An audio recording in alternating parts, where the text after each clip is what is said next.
Ay, sí, no, no sé qué habrá pasado con los demás. Pero yo creo que algo, alguna razón, quizás algún problema de señal, quizás debe haber. Y ya entonces tenemos hoy día, lunes 16, nuestra clase número 5, nuestra clase número 5 ya casi, casi, casi dentro de 15 días más y se nos va el mes de octubre. Y ya de ahí queda muy poquito y ya no queda nada. Yo debo comentarle que ya comencé la clase la próxima semana y viene Miqueas. Así que se viene interesante. Estos profetas tienen mucho, mucho que enseñarnos. Aunque el profeta del día de hoy es el más extenso, me atrevería a decir, si mi memoria no me falla, el más extenso de todos los profetas menores. Eh, Así que ahí sí, es el más extenso. eh, Así que me costó un poco, le debo confesar, y bueno, los hermanos cuando vean la grabación, me costó un poco poder sintetizarlo, porque otras veces cuando los profetas son más chiquititos, es más fácil porque vamos capítulo a capítulo y poder hacer el análisis es más sencillo porque tenemos tiempo, pero esa forma no funciona con Oseas principalmente porque son 14 capítulos. Entonces, si hubiese siquiera destinado una lámina capítulo por capítulo, terminamos nunca. O al menos a mí no me gusta hacer tantas láminas, entonces me costó un poco como buscar o encontrar el texto adecuado para poder sintetizar y que la idea principalmente quede clara. Pero hay un texto como cada clase. Aquí con las lecturas en este ramo no se salva nadie. No se salva nadie porque es necesario leer. Así que había una lectura, ya sea el texto que mandé, eh, o bien del libro de la Biblia también, ya por eso aquí dice lectura del texto de George Robinson o del libro de la Biblia, o incluso hay un video también que yo a veces en el grupo de WhatsApp no lo comparto, pero también sirve para poder hacer una idea más o menos de este profeta. Y mi hermana Rosita me tiene que decir, como en este día, hasta este momento al menos está solamente ella, así que coménteme una cualidad positiva o una característica positiva y una negativa, algo negativo que usted haya visto en este profeta. Ahora, si usted me dice, yo no encontré ninguna, no importa, ¿ya? Amén, profe. Eh, como, como negativa, o sea, cuando lo leí y escuché su biografía, como que me dio así como, profe, como le decía yo cuando no conocía a Dios, como leía Apocalipsis, como un temor muy grande, porque el Señor aquí le habla a Oseas que profetice, ¿cierto?, contra el pueblo de Israel. Y no entendía eso de que él le dice a Oseas que tome una mujer, ¿cierto? Y la mujer era como una de la mala vida. Y eso como que me dejó sonando y no, pues y era un propósito de Dios, un plan de Dios y profe, como nosotros predicamos y un día un joven me dijo, no voy a salir del tema, es lo mismo, me dijo, ¿cómo me vas a presentar tú a Dios como padre si a mí mi padre me abandonó? Entonces nosotros por eso estamos estudiando como para poder llegar a aquellas personas. Y aquí en el profeta Oseas, el Señor me mostraba que Él se dirige, ¿cierto?, a la nación de Israel como esposa primeramente.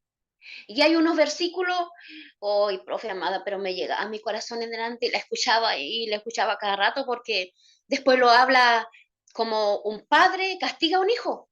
Ay, profe, pero terrible las consecuencias. Y me llegaba a mi corazón y mi hijo mientras almorzaba, yo seguía escuchando en el audio la Biblia y me estremecía, pues, profe, porque lo que estamos viendo, ¿cierto? Y aquí la palabra del Señor nos dice, Israel volvió atrás bajo sus dioses, y él dice aquí en la Biblia a través de Oseas que él castigará, los dejo en las manos, dice, y todos vendrán contra ti.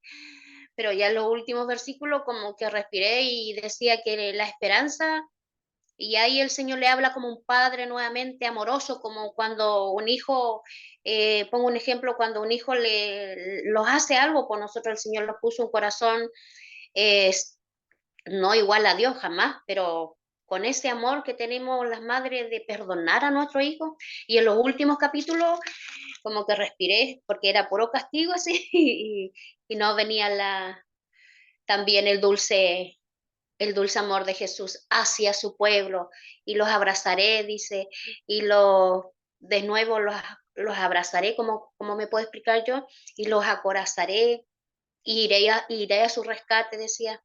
Así que mucho, muy extenso este libro, profe Amada, así como poesía y también como castigo, y también al último los hablaba que el Señor sí los perdona.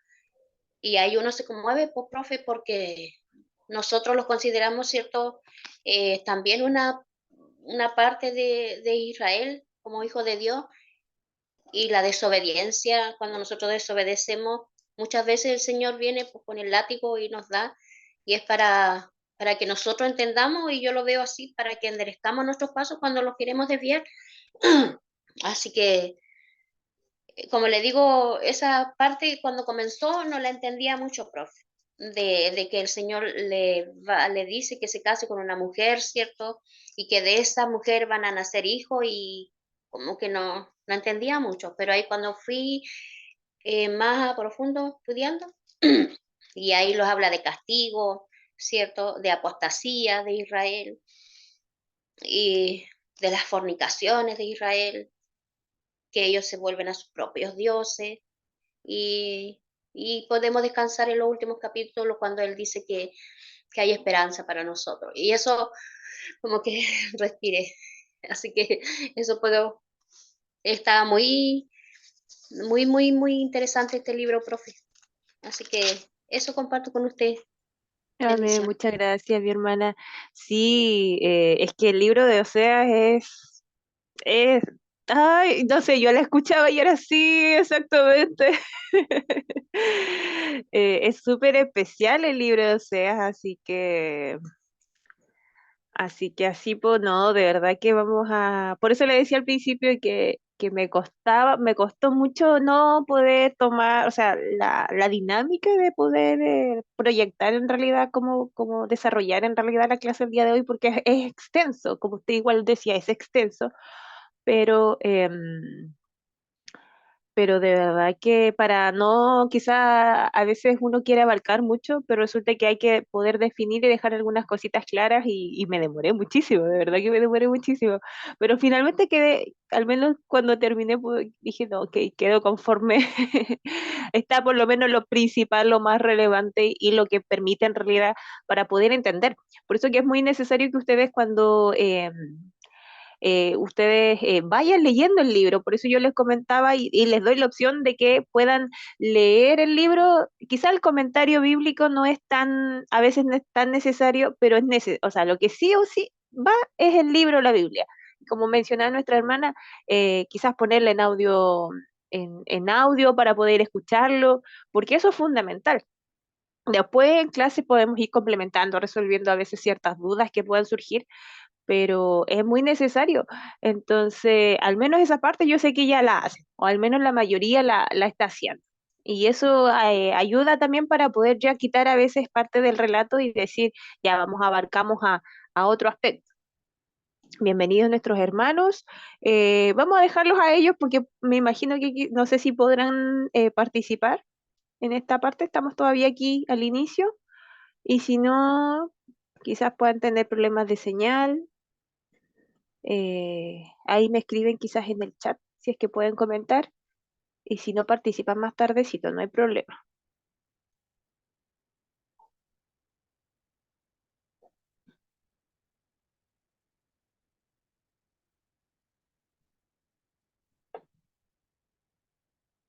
Avanzamos entonces.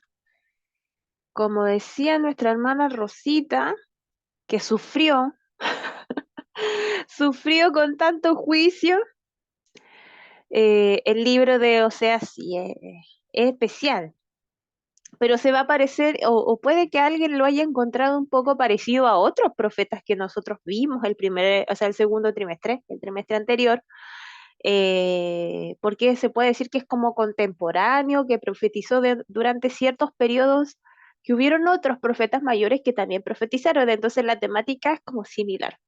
Pero yo quise partir en esta ocasión con la esperanza. Partí como de atrás para adelante, porque nuestra hermana Rosita decía, yo sufría porque había puro juicio, pura maldad, pero al final, casi en el último capítulo, hay esperanza. Y este versículo, que es de una otra versión, que no es la Reina Valera, nos dice algo que es que es como que nos habla mucho acerca de cómo es Dios con nosotros. Y nuestra hermana Rosita lo ejemplificaba muy bien. Decía de esa manera como Dios, Dios es padre también. Quizá yo no soy madre todavía, pero sí a veces cuando logro detenerme un momento a meditar a cómo son mis padres conmigo y la paciencia, la gran paciencia eh, que nuestros padres terrenales tienen con nosotros, cuanto más paciencia tiene nuestro Padre Celestial con nosotros también, imagínense. Y como siempre se dice que realmente cuando ya se es papá o se es madre, se logra entender mucho más el amor o lograr dimensionar en una parte mínima del amor que Dios tiene para cada uno de nosotros. Y eso es de lo que habla este versículo. Me parece mucho alrededor del versículo capítulo 8 por ahí, me parece, pero sé que es uno de los pasajes finales. Dice, ¿cómo voy a dejarte, Efraín? Ya, cuando se refiere a Efraín, el nombre del reino del norte es tanto reino del norte como Israel, antes que se desaparezca, y también se le conoce como Efraín, ¿ya? Entonces se está refiriendo al reino del norte. ¿Cómo voy a dejarte, Efraín? ¿Cómo voy a entregarte, Israel? ¿Cómo voy a dejarte como Adma y hacerte semejante a Cebollín? Mi corazón se me revuelve dentro a la vez que mis entrañas se estremecen. No ejecutaré el ardor de mi cólera, no volveré a destruir a Efraín, porque soy Dios, no hombre. En medio de ti, yo el santo, y no me gusta destruir. Eso dice nuestro Dios, pero ya casi al final. Y es acerca de ese amor, de ese tremendo amor, de esa tremenda misericordia de lo que nos habla el libro de Oseas. El libro de Oseas sí tiende un poco a ser, y hay cierta, no hay como un acuerdo, no hay un consenso específico acerca de los primer capítulo, porque prácticamente en el primer capítulo habla de todo el tema familiar de él, pero es necesario también aparte, ya desde el capítulo 2 para poder recordar un poco y entender el por qué Dios dice lo que dice, necesitamos recordar un poquitito acerca de su contexto histórico y social, ¿ya? ¿Qué estaba pasando? Antes de mostrar que yo les diga, en esta es la ubicación del profeta, pero ¿dónde estaba? ¿En qué momento estaba?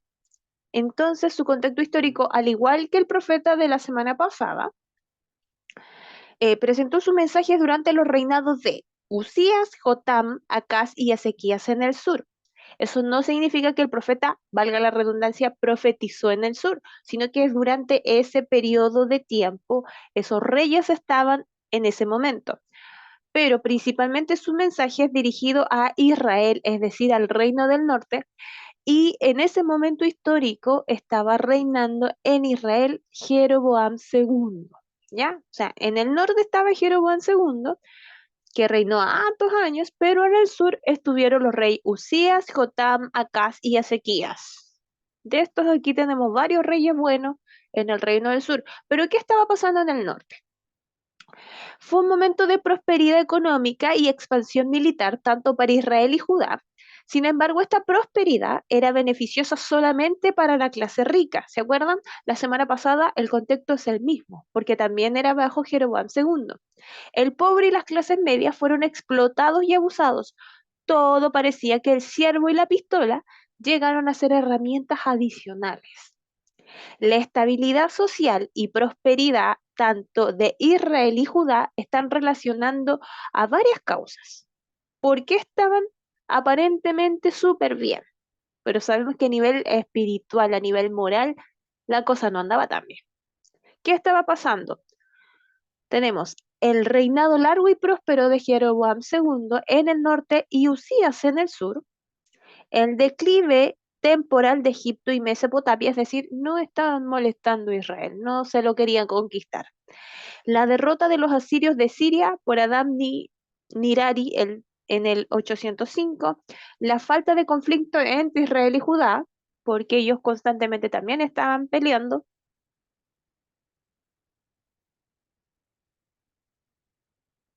pero durante ese periodo como que se calmaron un poco. Los impuestos y rutas de comercio de exploración del norte al sur, los impuestos de rutas de comercios de exploración del norte al sur a través del puente de la tierra de Palestina causó crecimiento económico rápido a una extravagancia para la clase adinerada. O sea, fue un boom económico tuvieron, porque tenían paz, tenían buenas relaciones con sus vecinos, no había problema, andaba todo súper bien a nivel económico, social. Pero, ¿qué pasaba? Que había riqueza y los ricos estaban, se estaban aprovechando de los más pobres. Eso era lo que estaba pasando. Entonces, como ellos se estaban aprovechando de los más pobres, es que al menos el profeta que vimos la semana pasada, que fue, ¿quién se acuerda qué profeta vimos la semana pasada? Ahí que lo puede escribir antes que yo lo diga y lo puede escribir en el chat.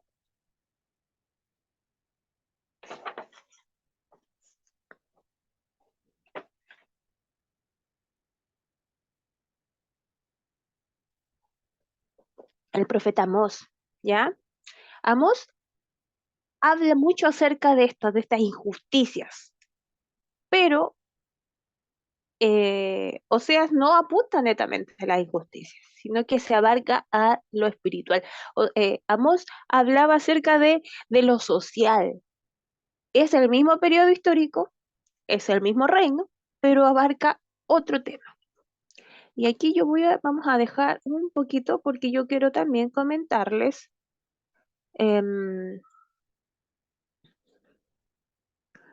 algo, si se ve, sí, que tiene un poco que ver con el profeta, ¿ya? Esto es básicamente para ir complementando lo que ustedes ya leyeron acerca del profeta, ¿ya? Tenemos a Oseas, que como autor del libro, es un profeta, dice, del siglo octavo, que ministró a Israel y dio su nombre a este libro como compositor. Su nombre en hebreo significa salvación. Tenemos contexto histórico, no lo voy a mencionar todo ya, si quieres después le comparto en el grupo, les comparto esta lámina. El contexto histórico, o sea, será contemporáneo de, por eso yo les decía, parece que los temas se repiten, ¿ya? Entonces es contemporáneo, es decir, durante el mismo periodo, o a veces se dice que como que casi se toparon, era contemporáneo de Isaías y Miqueas, que lo vamos a ver la próxima semana. También se dice, por el mismo libro, era hijo de Beeri, Oseas procedía de Israel, el reino del norte. El libro no menciona el cumplimiento de las profecías de Oseas contra Israel, pero fue testigo de la caída de Samaria y del reino del norte. Dado que sus profecías también incluyen llamados al arrepentimiento dirigidos a Judá, se cree que su último ministerio fue dirigido a este pueblo después de la caída del reino del norte. ¿A qué público y destinatario está destinado o va dirigida la profecía de Oseas? a los israelitas que vivían en el reino del norte. El público inicial de Oseas fue el pueblo que vivía en el reino del norte, también llamado Efraín o Samaria, a mediados del siglo octavo antes de Cristo. Y el origen, o al menos de lo que se considera, tenemos que el trágico matrimonio de Oseas con Gomer es una de las grandes historias de amor, pero no un romance. Nadie sabe lo que llevó a Oseas a compilar sus escritos al final de su ministerio, porque lo que sí se entiende es que probablemente, y son una de las teorías que hay, que probablemente el matrimonio sí ocurrió, pero que él finalmente de su vivencia pudo escribir el libro. ¿Cuál es el propósito del libro? Este libro conserva las profecías divinamente inspiradas que Oseas hizo durante su ministerio de más de 35 años. Y el mensaje de Dios en Oseas, ¿cuál es? Aquí podemos ver dos.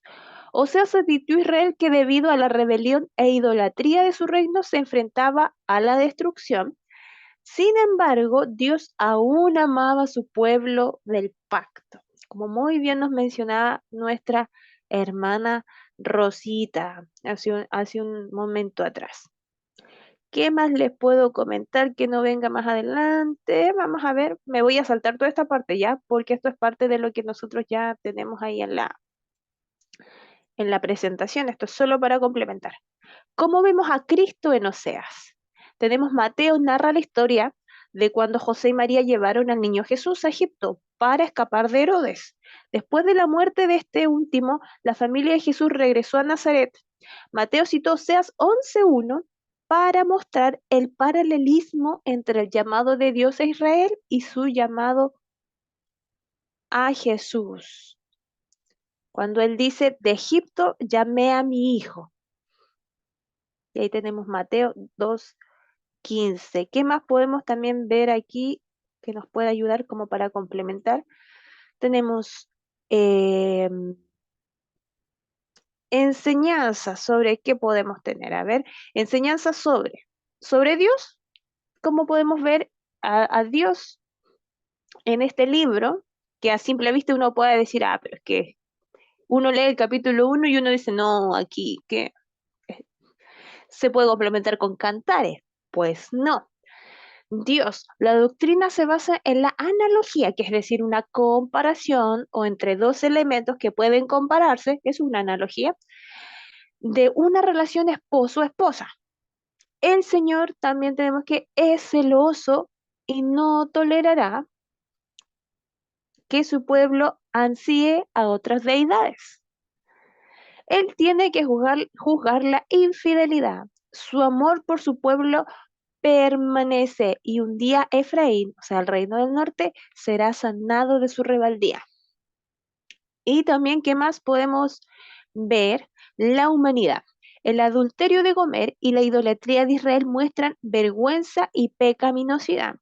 El amor de Oseas por Gomer proporciona un contraste muy fuerte. Este amor muestra algo que lo significa experimentar el amor de Dios, es decir, algo muy relacionado con el amor de Dios. Y el mensaje cristiano básico tenemos que es la salvación. Se encuentra en el capítulo 6, versículo 6. Porque misericordia quiero y no sacrificio, y conocimiento de Dios más que holocausto. Los sacrificios sin amor a Dios y al prójimo no fue parte de la perfecta perspectiva bíblica de la salvación. La palabra hebrea yesed denota lealtad a Dios y compasión hacia los demás. ¿Ya? Esto solo como complementario, ya como algo como un complemento acerca de lo que vamos a seguir viendo acerca de Oseas, ¿ya? Esa lámina, básicamente, esa infografía, es más que nada para ir complementando lo que ustedes ya leyeron, ¿ya? Seguimos entonces. La estructura literaria del libro Oseas, ¿ya? Usted puede encontrar varias, pero yo me quedé en esta ocasión con esta principalmente, ¿ya? Tenemos como en tres grandes unidades. Tenemos la experiencia y percepción del capítulo 1 al capítulo 3, que aquí se comprende la vida personal de Oseas, capítulo 1, capítulo 2, tragedia personal y amor redentor, capítulo 2, y el trato de Oseas con Gomer, capítulo 3. La segunda, el pecado de Israel, del capítulo 4 al 13. Y tenemos la infidelidad de Israel y su causa, en el capítulo 4 al 6, la infidelidad de Israel y su castigo, en el capítulo 6 al 10, y el amor de Jehová, en el capítulo 11 al 13. Y finalmente en el capítulo, o sea, la tercera subunidad o gran clasificación, tenemos arrepentimiento y renovación. Y aquí comprende llamado final al arrepentimiento, capítulo 14, primeros tres versículos, una promesa de bendición final, versículos 4 al 8, y un epílogo en el versículo 9. Y en estos tres o en todos los capítulos, los 14 capítulos que comprende el libro de Oseas, tenemos que estos sermones Oseas intentó persuadir a su audiencia para que transformara su manera de pensar y su conducta, y no se conformara a los patrones culturales de los que seguían a Baal, porque eso es súper relevante, por eso es que es necesario recordar que, y ahora en esta ocasión yo no lo he hecho ahora con los profetas menores, pero es necesario que usted pueda recordar un poco qué pasó durante el reinado de Jeroboam II. Ya el libro de el profeta que vimos la semana pasada, que era Amós, también el libro de Jonás también se dice que fue como en ese periodo, aun cuando él no profetizó durante ese momento. Eh, el libro de Joel también me parece mucho que algunos lo sitúan durante el reinado de Jeroboam II, por ahí. Entonces, aunque con el libro de Joel es un poco más discutido, pero casi todos se sitúan durante el reinado de Jeroboam II, donde el reinado aparentemente hubo eh, mucha paz, pero a nivel moral, espiritual, es uno de los peores reyes del Reino del Norte. Entonces, por eso es necesario saber, y específicamente en este caso, conoces el por qué Dios manda esos mensajes. Y nuestra hermana Rosita, le cuento a mis hermanos que llegaron más tarde, que la hermana Rosita comentaba al principio acerca de este comentario de la lectura, y ella me decía, me costó entender un poco al principio los capítulos porque nos habla de un matrimonio, pero de un matrimonio no cualquiera. O sea, lo mandan a casarse con una mujer adúltera. Y créanme que esto es súper cuestionado. Respecto a eso, cuesta un poco encontrar un consenso a nivel de los estudiosos más de la Biblia y de los que indagan en detalle. Pero es de lo que nos habla la primera parte del libro, ya como podíamos ver ahí, los primeros tres capítulos. El libro narra la vida familiar de Oseas de manera simbólica. Ya esto es cuestionado, pero ¿por qué yo preferí que tomar esta posición teológica más que nada? Hay otros que dicen que no, pero prácticamente casi ninguno se queda con ninguna. Todos dicen, ahí está, esta y todas las posiciones. Pero alguna razón de ser debe haber del por qué llegar a ese consenso. ¿Ya? Y yo tomé más que nada la que me pareció un poco más salomónica y más que permite poder relacionarnos y poder relacionar el libro y poder darle una mayor entendimiento. Y en este caso es comprender que claramente, a la luz de la palabra, verdaderamente sí ocurrió, pero que a la vez, porque las otras posturas dicen, no, esto es simbólico, esto no ocurrió realmente, sí, ¿ya? Pero que probablemente, o sea, poder ver el relato, pero más que nada que ir quedándonos como con la relación que hace Dios, porque finalmente en los capítulos siguientes Dios le dice a Oseas, bueno, eh, eh, esto te permite ilustrar la condición del pueblo, ¿ya? Es básicamente con eso. Entonces tenemos, el libro narra la vida familiar de Oseas de manera simbólica. No hay, insisto, no hay pruebas absolutas de que realmente él haya sido, o que en este caso, por ejemplo, realmente Dios lo haya mandado a casarse con una mujer.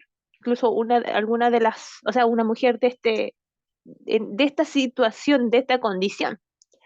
Eh, Hay algunos que dicen que probablemente Dios nunca va a mandar a nadie a decirle, oye, realmente sí, porque va contra la santidad de Dios y contra lo que Él permite y lo que nos habla la palabra.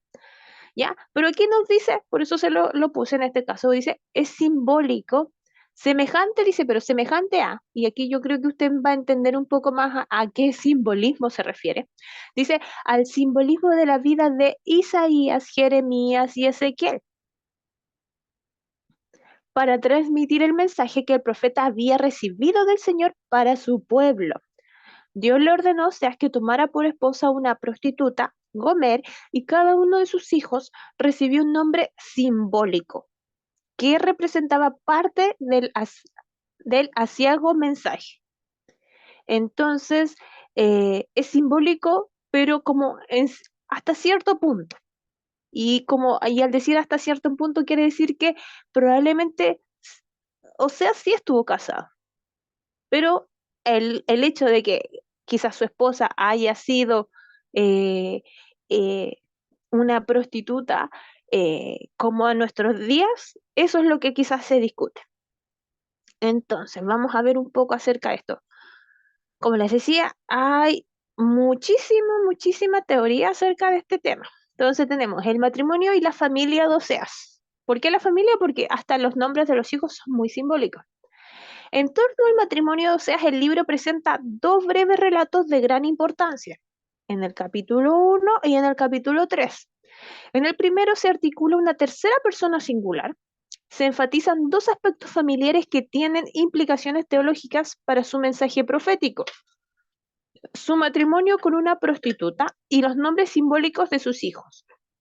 En el segundo relato, o sea, del capítulo 3, se presenta en forma de autobiográfica. El profeta interpreta su experiencia familiar y matrimonial a la luz de las acciones infieles del pueblo. O sea, en el capítulo 3 ya vemos esta relación, o vemos que el profeta está relacionando su vida personal o su vivencia personal con la realidad del pueblo. Esto es muy similar quizás a lo que muchos de nosotros tendemos a hacer en algunas ocasiones cuando compartimos algún mensaje, que tendemos a tomar ciertas situaciones de nuestra vida diaria o vivencias y nos permiten ilustrar la, el, ciertas situación o condición espiritual que Dios nos dice a través de su palabra que podemos estar experimentando o que nos permite poder transmitir a la congregación. ¿Ya? Es más que nada en ese sentido. Entonces, como les decía, en el segundo relato se presenta una forma autobiográfica. El profeta interpreta su experiencia familiar y matrimonial a la luz de las acciones infieles del pueblo. Es, en efecto, una forma nueva de presentar la unión, las relaciones y el pacto del pueblo con Dios. La relación divina a Moisés en el monte Sinaí adquiere en este profeta dimensiones íntimas y profundas comparadas a la unión matrimonial. En palabras resumidas y sencillas, nos está diciendo que la relación de Dios con Israel es como una relación entre un hombre y su esposa. ¿Ya? De manera más sencilla, dice esto. Tenemos respecto a la llamada prostitución, que es el gran tema quizás que alguno puede estar pensando o diciendo, bueno, aquí qué pasa. Respecto a la llamada prostitución de la esposa del profeta, debemos comprender y ser conscientes del uso de las imágenes relacionadas con la prostitución en referencia a la idolatría, a la infidelidad religiosa y al politeísmo en Israel y Judá. Porque se acordarán ustedes este primer trimestre que en una de las últimas clases yo les hablé acerca de todo lo que eran el simbolismo de los dioses. Ustedes hicieron un ensayo sobre un dios en específico de estos dioses paganos. Entonces se dice que, o de acuerdo a la historia, algunos de estos dioses tenían ciertas como sacerdotisas que vivían como al servicio de estos dioses, y ellas también, ese, más o menos ese era el estilo que tenían como las prostitutas en ese momento. Ya no era como en la época actual, que es de otra índole. Obviamente todo esto tenía que ver mucho como con, se le puede decir como la prostitución religiosa, una cosa así. Dice, en efecto, es muy probable, pero no tenemos certeza de esto, es muy probable que Gomer, la esposa de Oseas, en vez de ser una prostituta común en el sentido actual de la expresión, fuera una sacerdotisa israelita dedicada oficialmente al servicio de Baal, que ejercía sus oficios religiosos en algunos de los altares o lugares altos dedicados a las divinidades cananeas. Entonces ahí sí nos permite poder comprender y decir, claro, tiene mucho más sentido eh, la forma o el porqué de este relato o de la historia bíblica, ¿cierto? En el libro el profeta utiliza la palabra prostitución tanto en sentido literal para referirse a la inmoralidad humana como en el figurado para aludir a la infidelidad religiosa, porque esa era la situación que experimentaba tanto el reino del norte como el reino del sur en su momento. El sincretismo, y yo aquí le puse el concepto de sincretismo, porque más de alguno podía tener la duda, que es la mezcla de las religiones, porque en algún momento Israel vino a como a fusionar el culto a Dios con el culto con tradiciones de los cultos a los otros dioses paganos. Entonces, esa mezcla de un elemento de este, pero y del otro, una mezcla, se le llama sincretismo. Entonces, el sincretismo era una de las amenazas más serias que identificaban a los profetas en torno a la vida religiosa del pueblo. ¿Por qué? Porque ya el pueblo tenía una mezcolanza de tradiciones. Porque durante un periodo de un rey, ah, cualquiera llegaba, no, añadía un dios más, o a Baal, o a Sera, o a Moloch, se iban añadiendo diferentes deidades eh, o diferentes cultos. Pero llegaba otro rey bueno y decía, no, ya aquí nadie más adora a estos dioses paganos y vamos a adorar verdaderamente al Dios de Israel. Pero ¿qué pasaba? Que la gente durante mucho tiempo ya se había acostumbrado a rendir cierto tipo de adoración. Y es por eso que se acuerdan, y ustedes se podrán recordar que en muchas ocasiones cuando estudiamos el libro de los reyes, la Biblia dice, este rey hizo lo bueno ante los ojos de Jehová, pero no eliminó los lugares altos. Hay varios de los reyes medianamente buenos, específicamente en el reino del sur, en el norte no, pero en el sur sí se habla mucho acerca de estos reyes que aún, si bien es cierto, intentaron hacer cosas buenas o intentaron llevar una verdadera adoración, pero no llevaron o no exterminaron los lugares altos. ¿Qué quiere decir estos lugares altos? Eran lugares o colinas donde rendían culto a los otros dioses. Entonces, ¿qué quiere decir? Que no exterminaban por completo la adoración a los dioses paganos. ¿Qué se producía? Un sincretismo, una mezcla de tradiciones de una adoración a un dios con las otras mezclas de tradiciones a los otros dioses. Entonces era, vamos a adorar a Dios, ya, y lo adoraban a su manera. Eso produce el sincretismo, una mezcla, y eso es a lo principal que los profetas van a estar atacando. Porque se dice que Oseas es contemporáneo de Isaías, porque Isaías en sus primeros capítulos también habla de lo mismo. Sabemos que Isaías es súper completo, pero Isaías tiene juicio atrás las otras naciones, juicio para... em, Amós también, ¿ya? Amós, el que vimos la semana pasada, también tenía juicio hacia la... O sea, no tiene juicio hacia otras naciones. Dios no lleva su visión, no centra su visión hacia las otras naciones, se centra netamente en Israel, en el reino del norte. Los nombres de los hijos de Oseas con Gomer, que eso también aparece en el capítulo 1, son también signos proféticos, aunque yo creo que a nadie le gustaría llamarse de esta manera. El primer nombre, Jezreel, que también es el nombre de una llanura al sur de Galilea, alude al juicio venidero a Israel y a la dinastía de Jehú, que estaba representada por Jeroboam II, porque Jeroboam II es uno de los últimos reyes de la dinastía de Jehú. El segundo nombre del hijo, Ruama, que significa en hebreo no compadecida, presagia que el juicio divino carecerá de compasión. O sea, Dios viene con todo.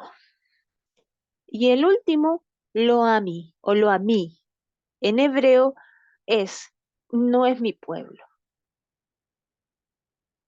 Van dimensionando, por eso que yo escuchaba al principio a la hermana Rosita, la hermana decía, yo sufría con todo lo que dice el profeta, pero van dimensionando un poco, los nombres son muy simbólicos en esto, por eso que se habla de este simbolismo, y yo les decía, es en cierta manera, porque quizás se toman de estos elementos de la vida cotidiana para poder representar la condición del pueblo. Y en este caso, los nombres de los hijos o del hijo o de las hijas eran muy simbólicos. Imagínense llamarse Jezreel, que va a venir un juicio. Lo, lo Ruama o lo Ruhama, es decir, no compadecida. Totalmente lo contrario de tener compasión. O sea, juicio sin compasión. Y lo ami, no es mi pueblo. ¿Cuál es una de las características principales que Dios siempre quiso recordar a Israel?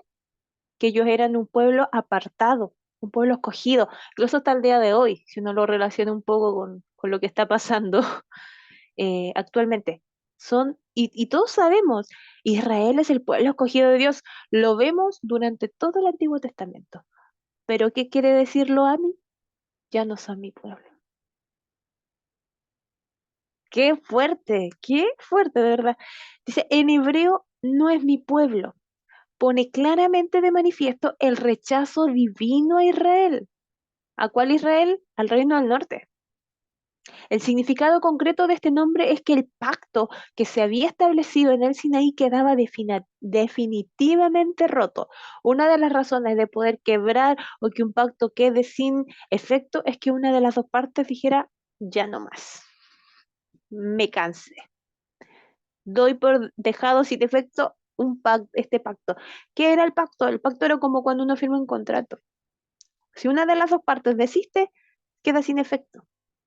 Y era el pacto que Dios había hecho con Israel después que salieron de Egipto, en el monte Sinaí. Y ustedes recordarán todo lo que se celebró y todo lo que pasó con Moisés. Ahí se hace el pacto. Pero aquí Dios está diciendo, ya no son mi pueblo, ya me cansé de ustedes. ¿Y por qué Dios se había cansado? Por el pecado. Porque no nos olvidemos, en el reino del norte no hubo ningún rey que hiciera lo bueno ante los ojos de Dios. Ninguno. Y de eso habla el profeta Oseas.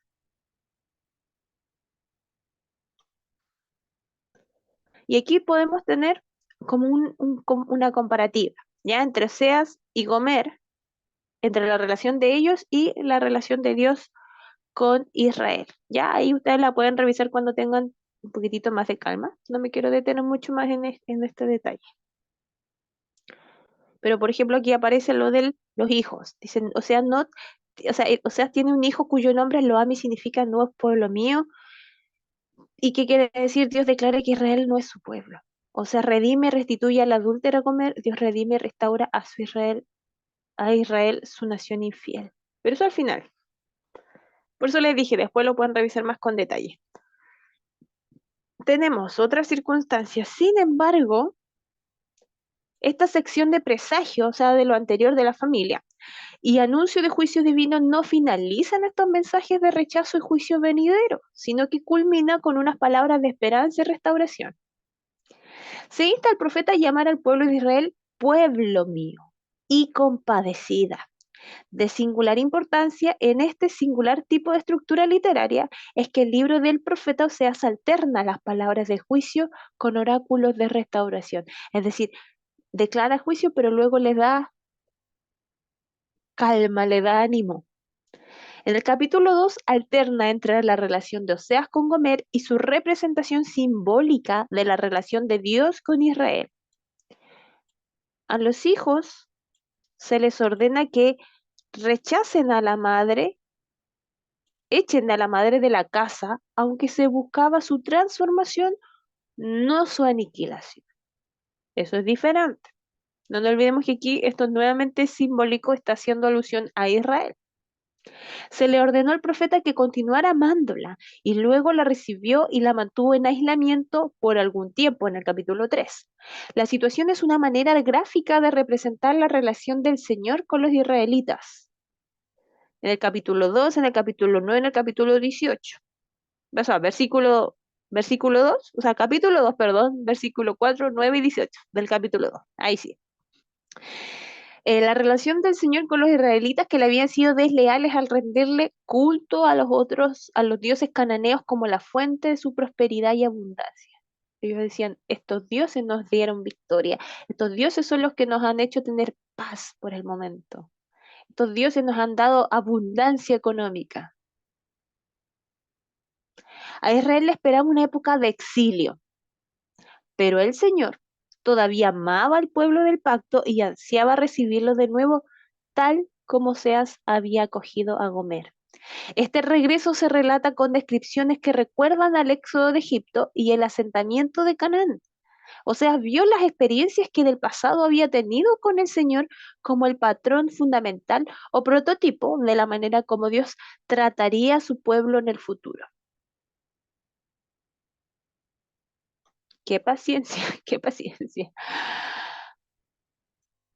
En la segunda parte, o sea, ya esos son los primeros tres capítulos más o menos. En la segunda parte del libro, del capítulo 4 al 14, más o menos, prácticamente, se dan los pormenores de la participación de Israel en la religión cananea. Como sucede con otros libros proféticos, Oseas llama al arrepentimiento. La alternativa a la destrucción que se le ofrece a Israel es la de dejar las imágenes y volverse al Señor.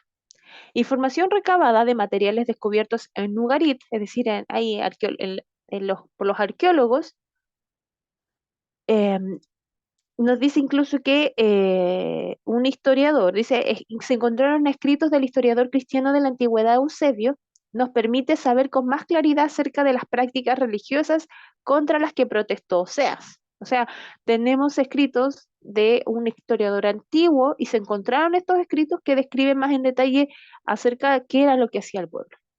Oseas vio que el problema fundamental de Israel fue el no reconocer a Dios. La relación de Dios con Israel era de amor. La intimidad de la relación de pacto entre Dios e Israel, que en la primera parte del libro se ilustra con la relación conyugal, se amplía más adelante con la relación filial. La deslealtad a Dios se patentizó en el adulterio. Israel se había vuelto a la adoración de dioses falsos y había ofrecido sacrificios paganos en las cumbres de los montes, que incluía también el juntarse con las sacerdotisas del templo en los santuarios y adorar el becerro de oro en Samaria. Todo eso lo vemos a lo largo del libro de Oseas.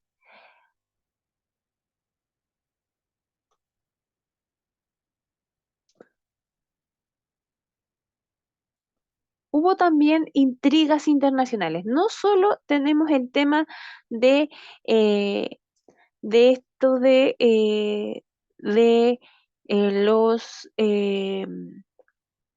este tema de la infidelidad espiritual, sino que también debido a la calma o a la tranquilidad que había entre los demás países de alrededor, eh, eso también, porque Israel se estaba confiando en eso. Con todo, a pesar de la condenación de Dios y de la dureza del lenguaje con que se anunció el juicio, inminente el propósito principal del libro es el de proclamar la compasión y el amor de Dios que no puede, en último término, dejar que Israel se pierda. O sea, por muy malo que fuera. Por muy malo que fuera. Por eso que al principio se mencionaba de que los hijos le dicen o sea, Dios le dice, o sea, se le dice que saquen a la mujer, a la esposa, que la echen de la casa. Pero ese objetivo no era como para que ella se muera, para exterminarla, sino para que ella fuera, meditara y recapacitara. Una de las formas que tomó la idolatría en los días de Oseas y que el profeta denunció con vigor fue la dependencia del poderío militar de naciones vecinas como Egipto y Asiria, lo cual trajo severas consecuencias para la nación. Al mismo tiempo, Israel confiaba en sus fortalezas y recursos militares más que en Dios mismo. O sea, confiaba en sí mismo. El pueblo trataba con Dios de maneras engañosas. Sus programas políticos eran mentirosos porque prometían lealtad tanto a Egipto como a Siria. Su conducta social oprimía a los pobres mediante el uso de las pesas falsas.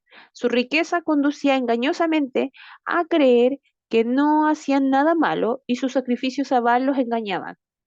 Estos engaños llevaron al orgullo, a un sentido de autosuficiencia y a olvidarse de Dios. Dios rechazó este acercamiento engañoso a la vida. Por eso que se habla de sincretismo, porque de sincretismo religioso, porque es una mezcla entre las costumbres de una y por un lado adoraban a Dios, y decían, no, si adoramos a Dios, pero adoramos a Dios, pero adoran, eh, era como adoramos a Dios, pero, pero, pero, eh, pero también adorar a los otros dioses, ¿ya? Entonces, tenemos Oseas externalizó, perdón si me distraje un momento ya, si se notó que me distraje fue porque hay no sé quién por la calle andaba metiendo mucho ruido. Entonces, como les decía, esto produciría una destrucción total de la nación. Ellos no tendrían ningún rey que salvara sus ciudades. Su tierra se tornaría seca sin fertilidad alguna.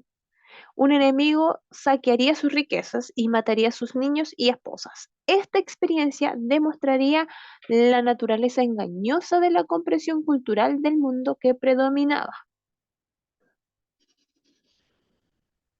Entonces ellos confiaban en cualquiera menos en Dios, dicho de una manera sencilla. Ellos confiaban en lo que sea, ¿ya? Entonces, eh,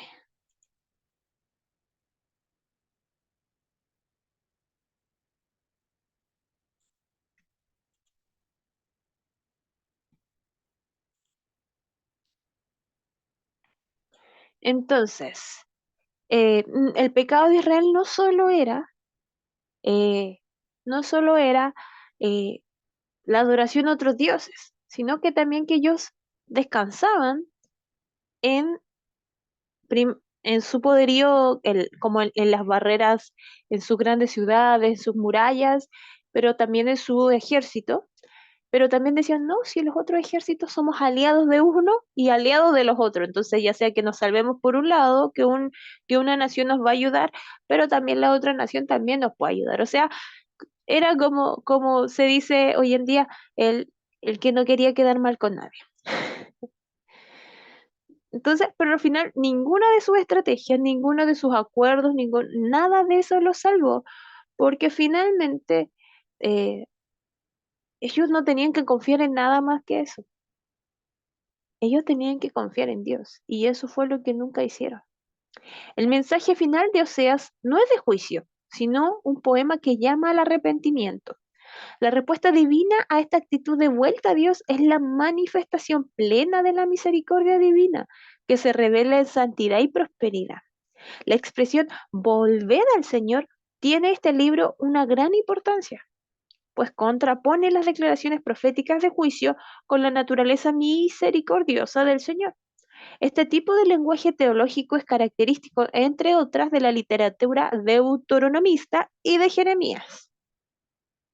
La palabra final del libro es esencialmente sapiencial, es decir, de sabiduría, es decir, un concepto, por ejemplo, si usted quiere decir cuáles son los libros sapienciales, son, por ejemplo, Salmos, Proverbios, esos son los libros sapienciales. Y bueno, también a Job se le considera sapiencial.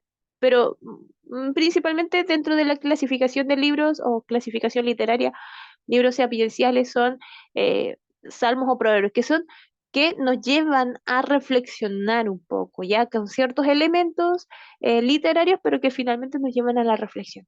Entonces, las partes finales del libro es esencialmente de este tipo. Ya, intenta culminar la obra con una recomendación sabia y prudente. ¿Cuál? Los caminos del Señor son rectos, por ellos andarán los justos, mas los rebeldes caerán en ellos. Ahí, versículo capítulo 14, verso 9. Ante el pueblo se pone una vez más la gran dicotomía de la vida. La gente justa obedece al Señor. Sin embargo, las personas rebeldes tropiezan en la vida. Entonces el mensaje del libro de Oseas es un mensaje de bien. Sí, cuesta procesarlo un poco porque de verdad que hay harto juicio, hay harto ahí que nos puede confrontar, pero es un mensaje incluso para nuestros días.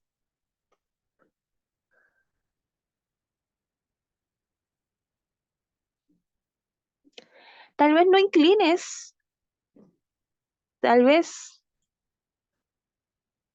tal vez no te inclines ante un ídolo tallado a mano como hacían los israelitas, pero de vez en cuando podrías descubrir que estás sirviendo y adorando tu propio orgullo tu propio orgullo al mundo.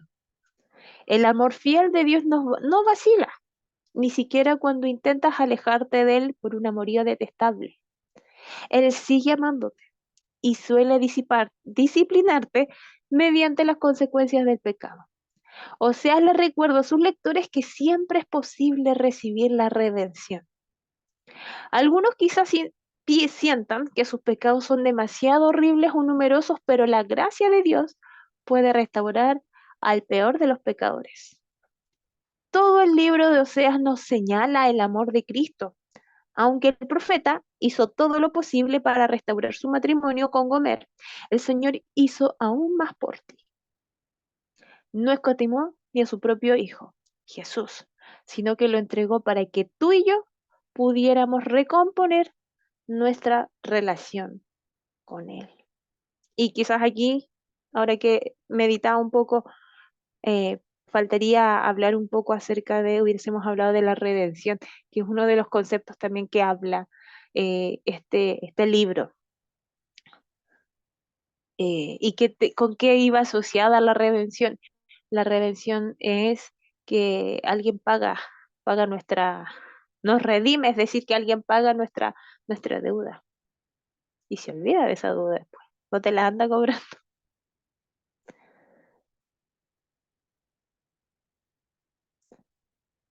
A ver si los tengo. Ah, perdón, se me pasó. A ver si los tengo ahí. Hay unos hermanos que mencionaron que tenían problemas de señal, así que no hay problema. Ah, no sé, se desconectaron los hermanos. Eh, pero los que están, ya si alguno tiene problema de señal, puede escribir esto en el chat. Desde ya igual hago esta aclaración, porque puede quizás alguien que haya visto la grabación, esta pregunta que yo pongo aquí al final, o la pregunta práctica, no la hago yo, ya no la redacto yo. Por si acaso alguien se puede haber espantado por la pregunta o por algún concepto o palabra, quizás le puede haber parecido un poco chocante que aparecía en la semana pasada, cuando creo que hablaba de fanatismo, creo, o algo así. Esta pregunta yo no las hago, ya yo no las redacto. Esto viene en el libro de Gary Smith acerca de los profetas. Solo que yo escojo una sola pregunta de las 4 o 5 que aparecen para ejercicios prácticos, escojo una sola, la que me parece más como más fácil y la comparto. Así que si alguien quizás revisó la presentación de la semana pasada y vio ahí una palabra y quizás le puede haber parecido así como, ay, ¿por qué la hermana está mencionando esto? No, no fue mío, no fue redacción mía, ya yo solamente la compartí, pero la pregunta viene hecha ya de otro libro, al igual que la de este día, vienen varias, ¿ya? Pero como yo sé que ustedes ya, eh, para ahorrarles un poco más de tiempo y no darles como tanto trabajo, en realidad no les pongo todas las preguntas que vienen para desarrollar, ya les dejo solamente una. Así que es eso, ya estas preguntas no las redacto yo. Estas vienen en el libro de Gary Smith, que era el que leía en el trimestre anterior, vienen después de cada comentario de los profetas. Entonces, muy similar a lo que ustedes desarrollaron en su cuestionario la vez anterior, ya, yo escojo una sola pregunta y es la que comparto. Así que no son mías, por si acaso. Si alguien puede haberle parecido como alguna ahí, creo que la palabra era como fanatismo o algo así. Esa no la escribí yo, ¿ya? Está en el libro. Entonces, pero la pregunta de este día es, ¿cómo podría la experiencia personal de alguna persona ayudar a convencer a otra que piensa que Dios no es un Dios de amor? ¿Cómo podría? Eh, yo sé que quizás mi hermana Rosita ya puede tener alguna idea porque algo, yo creo que estábamos ahí sintonizadas al principio de la clase, ahí algo me mencionó la hermana, no sé si nos quiere compartir un poco acerca de eso. Amén, profe. Sí, estaba cortándole a mi hijo porque a esta hora me llama, así que estaba cortándole.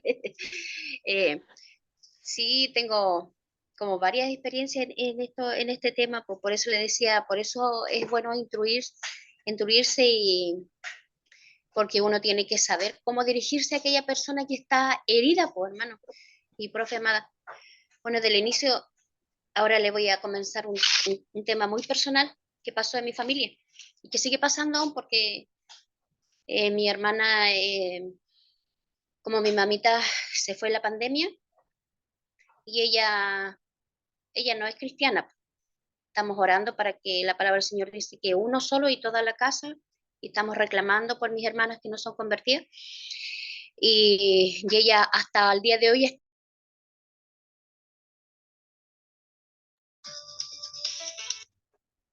Perdón, profe, estaba hablando y no me escuchaba, no me di cuenta que estaba el micrófono apagado. Es que me están llamando y tengo que cortar. Como le decía, profe Amada, tengo varias experiencias en este tema, pues me han pasado varios casos, pero voy a compartir con ustedes algo como muy personal que me pasó a mi familia. Hace ya como 4 años van a ser que mi madrecita partió en la pandemia, partió en la primera pandemia, todavía no salía la vacuna, nada. Entonces, tengo una hermana que es inconversa, tenemos 3 hermanas que todavía no llegan y, y ella pues está muy dolida, enojada con el Señor, está enojada con Dios y cuando yo le hablaba y me dice, ¿cómo me puedes hablar tú de Dios? Que tu Dios, me dice ella, que tu Dios es bueno. Si estuvimos orando, se estuvo, decía ella, supuestamente me dice ella, toda tu iglesia oraba para que vuelva mi madre y mi madre no volvió. Entonces me dice, ¿cómo tú me puedes hablar de tu Dios que es bueno? Entendimiento. Entonces, claro, yo le explicaba porque todo tiene su tiempo. Yo le decía, tú como no conoces, no conoces de Dios y no lo vas a entender, po, y solo pido, le digo yo, que el Señor sane tu corazón, porque bien nosotros, es nuestra madre, son nuestros seres queridos, y la palabra del Señor dice que no es malo sentir pena, porque tenemos que llorar y tenemos que tener luto también por nuestras personas. Y yo le decía que todo tiene su tiempo, pues. Nuestra madrecita se oró, pero lo más importante, yo le digo que ella se fue en los brazos del Señor, descansó en el Señor, porque ella ya tenía 75 años y su edad. Entonces nosotros clamamos para que el Señor hiciera la voluntad del Señor, que la traiga a nuestra madrecita, pero el Señor tiene todo el control sobre toda creación. Entonces el Señor hizo la voluntad que ella descansara ya, porque yo le decía a mi hermana, mi madre tenía muchas enfermedades y una de esas era su pecho y cuando le daban el ataque no podía respirar. Entonces yo le decía, solo ella sabía su sufrimiento, solo ella en la noche sabía su dolor, su dolencia. Entonces muchas veces, profe amada, uno es egoísta en eso. Uno quiere tenerla ahí, a su mamita, por ejemplo, a su hermano. Y yo le decía, no, pues a veces uno peca de egoísmo porque nosotros, quizás ella sí quería partir, porque ella siempre decía, ella fue cristiana de raíz, y ella siempre decía, el Señor me mostró ya hasta qué año voy a vivir, ella me dijo 70 y, pero no me dijo el otro número. Y ella siempre decía, yo voy a vivir, hija, 70 y, pero no me alcanzó a decir el Señor, dijo el otro número. Entonces yo le explico todo eso, po, pero por eso hay que tener mucha sabiduría y gracia de Dios también, porque para hablarle a aquella persona, po, para decirle que nuestro Dios no es un Dios malo, po, que cuando nos conocemos al Señor, el hijo, la hija de Dios espera estar ahí en los brazos del Señor y para nosotros la venida del Señor, como dice la palabra del Señor, es de bendición, pero perdición para el que no ha tenido encuentro con Dios. Y quería compartir esa experiencia, por profe amada, porque ella me dice, ¿cómo me hablas de un Dios tú de amor si no respondió a tus oraciones, si no respondió a nuestra plegaria? Así que todavía está orando uno para que el Señor sane su corazoncito. Y yo le digo que todo tiene su tiempo, nacer, crecer, vivir y partir. Yo le digo, nadie se va a quedar aquí. La esperanza de nosotros, yo le digo, es que yo un día voy a estar con ella, la voy a abrazar. Y, y eso quería compartir con ustedes, profe amada. Amén, Luciana. muchas gracias. Y claro que Dios es un Dios de amor. Quizás su hermana no lo ve en estos momentos, pero Dios sigue siendo bueno. No sé si los demás se podrán dar cuenta en lo que nos comentaba nuestra hermana, porque, porque quizás su hermana no conoce el deseo de su mamá. Quizás su mamá sí quería partir, porque nosotros como hijos de Dios sabemos que si nos vamos con el Señor estamos muchísimo mejor. Incluso deberíamos anhelar irnos con el Señor, porque con él no hay, con él no hay enfermedades, con él ya no tenemos esta humanidad con la cual luchamos todos los días. Con él es todo muchísimo mejor, es todo alegría, es la gloria. Entonces, yo mientras escuchaba a nuestra hermana decía, claro, en realidad Dios sí es un Dios de amor. ¿Por qué? Porque quizás su mamá de ella no estaba pidiendo irse con el Señor. Para ella era muchísimo mejor irse con el Señor que quedarse acá. Y eso muestra el gran amor y el inmenso amor que Dios tiene para cada uno de nosotros. Quizá en el dolor, en la tristeza de la pérdida, la otra hermana, nuestra hermana, no lo comprende todavía. Pero, pero claramente podemos ver un Dios de amor. ¿Quién más quiere compartir o quiere responder a esta pregunta? Yo les decía, pueden escribir ahí en el chat si es que alguien tiene problemas de señal, a veces también puede hacerlo. ¿Cómo podría la experiencia personal de alguna persona, o en este caso podría decir, cómo mi experiencia personal puede ayudar a convencer a otra persona que piensa que Dios no es un Dios de amor? ¿Cómo lo podemos hacer? ¿Cómo lo podrían hacer ustedes?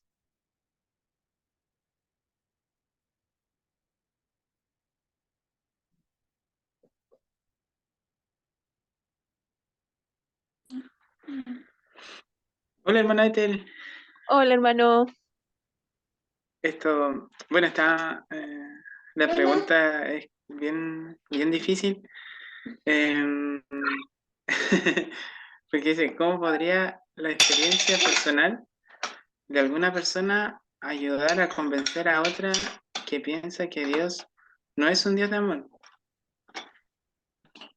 Y yo lo veo que es difícil en el sentido de si el Espíritu no se le ha revelado todavía a esa persona. Es difícil porque eh, no puede creer en alguien que aún no conoce. Entonces, y de repente nosotros somos hijos del Señor. No estamos libres de vivir ningún tipo de situación, ningún tipo de aflicción. De hecho, en las pruebas el Señor está con nosotros, pero tenemos que cruzar la prueba. No porque seamos hijos del Señor vamos a tener un camino expedito. Entonces, y nosotros, gracias a la misericordia del Señor, podemos avanzar, pero tomados de sus manos. Ir comprendiendo los diferentes tipos de situaciones. Como bien usted lo decía, que para nosotros como cristianos, nosotros sabemos que nosotros somos peregrinos en nuestra tierra. Estamos de paso, que nuestra morada está arriba, en el cielo con el Señor. Pero eso nosotros lo comprendimos porque el Espíritu Santo se nos reveló a nosotros en nuestros corazones y lo aceptamos como Padre. Pero es difícil mostrarle eso todavía a una persona que el Espíritu Santo, o sea, una persona que todavía no le abre las puertas de su corazón al Espíritu Santo, para que sea esa persona sea templo y morada, y el Espíritu pueda traer la revelación de que su confianza ya no va a seguir avanzando en esta vida a través de sus medios, como lo venía haciendo hasta el momento. Porque vamos a avanzar tomados de la mano del Señor, y de hecho lo podemos ver porque hay personas que son tan autosuficientes, pero a la vez cuando quieren seguir avanzando por sí solos, no pueden y se ven enredados, no sé, en tantas situaciones difíciles que las que siempre son como la mala vista son como y hay harta ¿cómo se puede decir? Hay hartas situaciones que atraen tanto a las, por ejemplo, yo no soy alcohólico, pero para los principios de mes o a mitad de mes para la quincena, no sé, pues se embriagan, pero ellos no lo reconocen, pero ellos dicen, no, yo no soy, porque están luchando con sus propias fuerzas. Entonces, por eso yo decía que entre mí es difícil convencer a otra persona, porque no lo podemos hacer nosotros no lo vamos a hacer. El que convence de pecado va a ser el Espíritu Santo. Así que eso podría yo aportar, hermana de ti. Amén, muchas gracias. Sí, y yo nuevamente veo al Dios de amor en lo que usted acaba de decir. ¿Sabe cómo? Señalando exactamente eso, lo que la hermana decía. Eh, la gente piensa, y yo no sé por qué piensan eso, de verdad. Es algo de lo que yo intento intento no caer en eso, que es el hecho de que no sé por qué la gente de afuera piensa que nosotros no tenemos problemas. Y en realidad sí los tenemos. Y a veces tenemos más problemas que la gente del mundo. La diferencia está, por eso yo le decía al hermano, yo veo incluso al Dios de amor en eso en lo que el hermano menciona, porque la gran diferencia está en que en medio de todas las dificultades que cada uno de nosotros puede experimentar en diferentes dimensiones, Dios está con nosotros. Y no es solo con nosotros por ser nosotros, sino porque podemos tener y tenemos la seguridad de que podemos poner nuestra esperanza o refugiarnos en algo, en alguien, y sabemos que ese alguien nos escucha. A diferencia de la gente que aún no tiene a Cristo en su corazón, que ellos se desesperan. Incluso algo tan, que está tan presente al día de hoy, que surgió mucho en la pandemia, que yo creo que más de alguno de los que están este día puede estar de acuerdo, surgieron este tema de enfermedades psicológicas dentro de la iglesia, y uno puede decir, pero ¿cómo si eso no? Porque ¿cómo eso puede existir? Pero ¿sabe qué? Yo creo que Dios permite que muchos de nosotros pasemos o nos podamos dar cuenta que experimentamos ciertas situaciones emocionales para poder también mostrarle al mundo y decirle, nosotros también las vivimos, nosotros también experimentamos lo que tú también experimentas, pero lo sobrellevo de una manera diferente. Esa es la diferencia entre nosotros, entre nuestra vida. El hermano decía, claro, si estamos todos con problemas. Y yo insisto, y de algún momento a mí también me ha pasado, y uno dice, chuta, de repente pareciera que tenemos más problemas que la gente del mundo. No sé si les ha pasado a ustedes, pero la diferencia radica en que tenemos en quién poner nuestra esperanza, en quién refugiarnos. Sabemos que al llegar a la noche, antes de acostarnos, vamos a poder, aunque a veces uno en su oración no nos surjan las palabras, simplemente uno quiere expresar algo y no te sale, simplemente lloramos. Pero sabemos que esas lágrimas y que nuestro pensamiento y que lo que sentimos en ese momento, Dios lo está viendo. Y como dice su palabra, por la noche durará el lloro y a la mañana vendrá la alegría. Si alguien se pregunta, ¿qué es lo que hay? ¿Qué es lo que yo tengo aquí escrito? Es eso, por si acaso, si alguien tiene dudas de a veces de qué tendrá escrita la hermana acá atrás, es eso tengo yo escrito aquí. Por la noche durará el lloro y a la mañana vendrá la alegría. Podemos tener la tranquilidad y la certeza de que problemas no nos van a faltar. Sí, sí los tenemos y sí que los tenemos. Y a veces la gente del mundo en muchas áreas de la vida puede estar mucho mejor que nosotros, pero sabemos que al otro día y que durante la noche algo va a pasar, algo va a cambiar. Quizás puede que ocurra un milagro, puede que no ocurra, pero que Dios algo va a hacer, porque esa es nuestra esperanza. Y eso es lo que el mundo necesita escuchar de nosotros, que hay esperanza. Y eso, aunque a veces quizás no nos demos cuenta, eso es lo que el mundo ve. Dice, ¿por qué tú tienes eso? Pero si te ha pasado cada cosa, pero tienes, pero perseveras, pero sigues adelante. Te decir, lo que la gente llama resiliencia. Ellos le llaman eso, a ellos le llaman resiliencia. Nosotros le llamamos fe, esperanza en Dios. No sé si alguien más quiere comentar algo más, eh, quizás alguna experiencia, así como lo mencionaba nuestra hermana Rosita, que puede decir o nos puede compartir que por medio de alguna experiencia, alguna vivencia, o quizás ha compartido con otra persona que le ha dicho, ¿sabes qué? Yo he visto esto, porque en todo eso reflejamos que Dios es amor.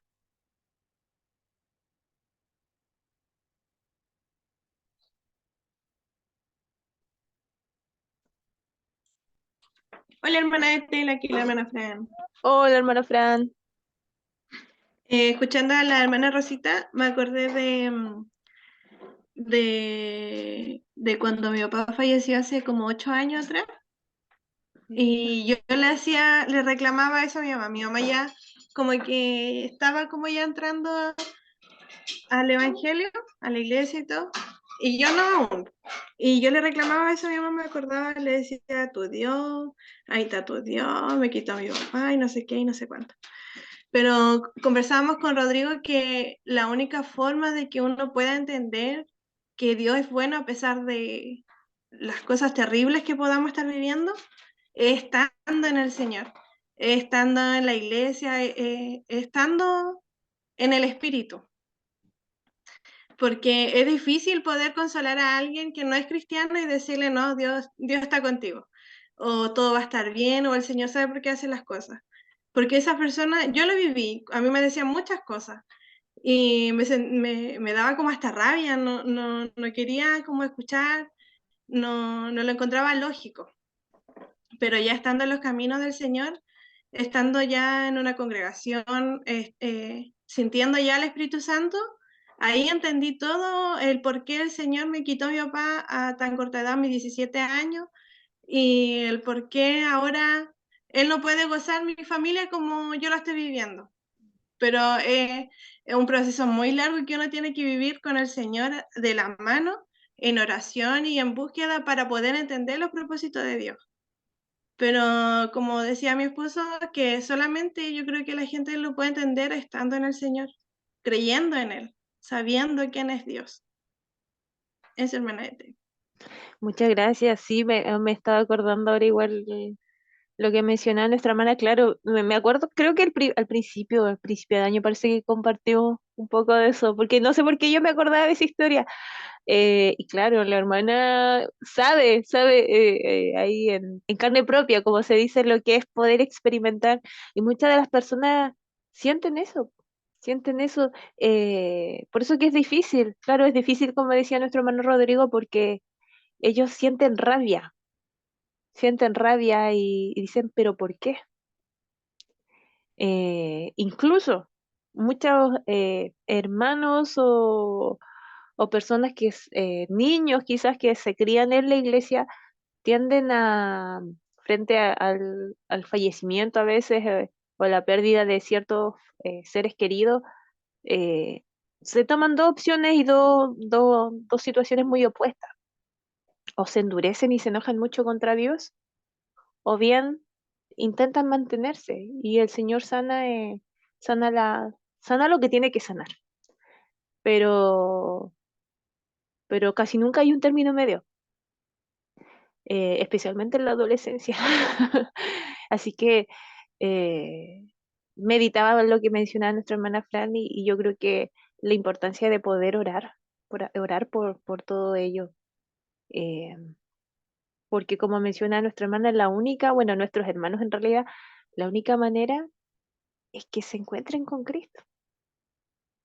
Él es el único que puede hacer lo que nuestras palabras, incluso humanamente, nunca van a poder hacer. Él sabe dónde llegar, él sabe lo que tiene que hacer, dónde hay lo que cada persona necesita.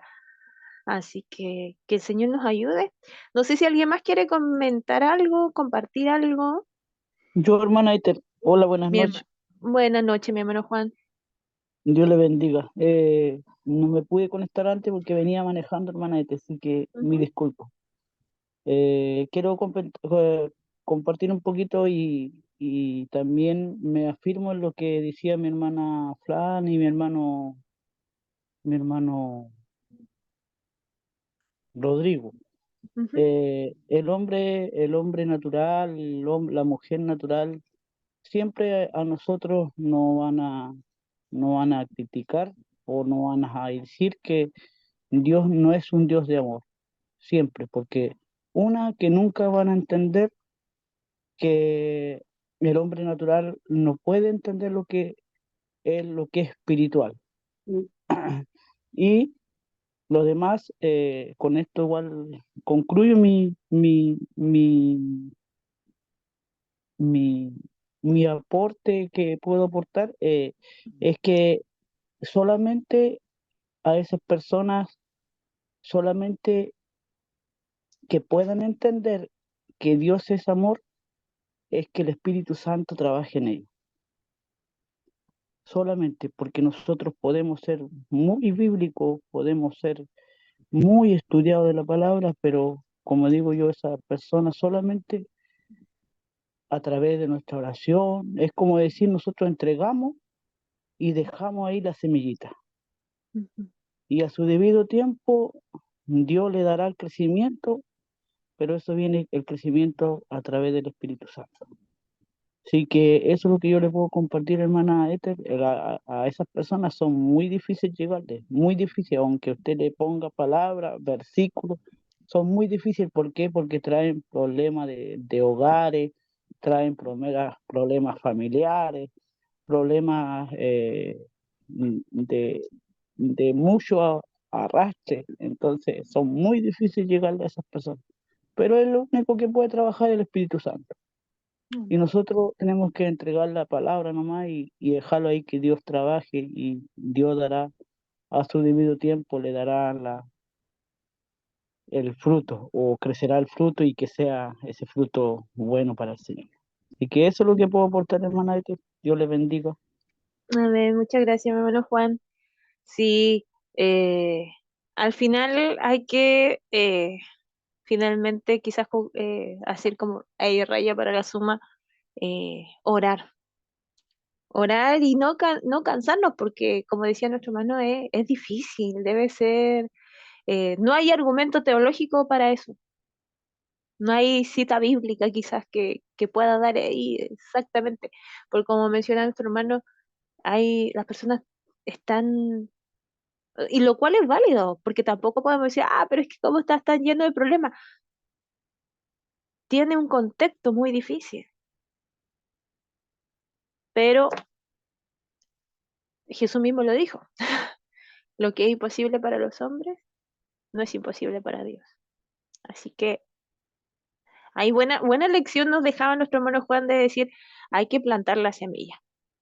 No hay que dejar de hacerlo, ¿no? Porque digamos, y nos cuesta, yo creo que eso tampoco es como que yo les pueda decir, es más difícil, porque nosotros tendemos a decir, es que nos rechazan, no hablamos más.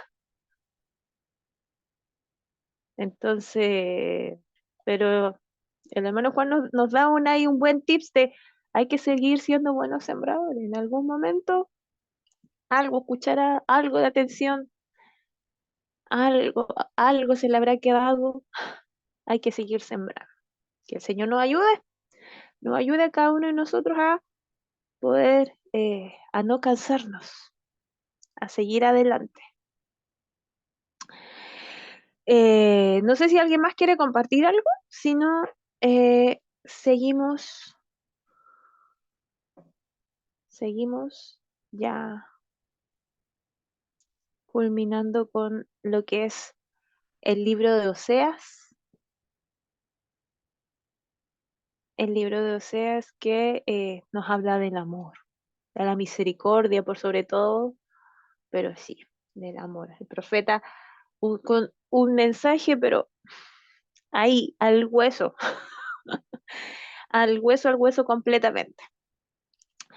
Próxima clase, es decir, próximo lunes 23. Imagínense, ya estamos llegando casi a fin de mes.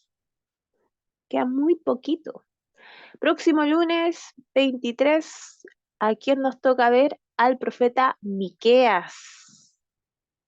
Y como yo les mencionaba al principio, se permite, libro de la Biblia, la lectura que les voy a mandar en unos momentos más, y decidí que la voy a mandar el mismo día de hoy, ¿ya? Así que usted si tiene duda de la lectura de la clase, revisa el grupo de WhatsApp nomás, y ahí va a estar. O bien el video o un video que nos hable, que usted pueda buscar. En el plan de curso aparece un video recomendado, que normalmente yo se los comparto a los hermanos que les mando la información por correo, pero si usted encuentra otro complementario, incluso hay algunos que son más extensos en YouTube, que nos habla acerca o que le hable acerca del profeta Miqueas, totalmente válido. La idea es que usted a la clase llegue con una idea más o menos de lo que es el libro, ¿ya? Eh, Eso sí es súper importante. Así que eso es todo por hoy. Eso es todo por este día.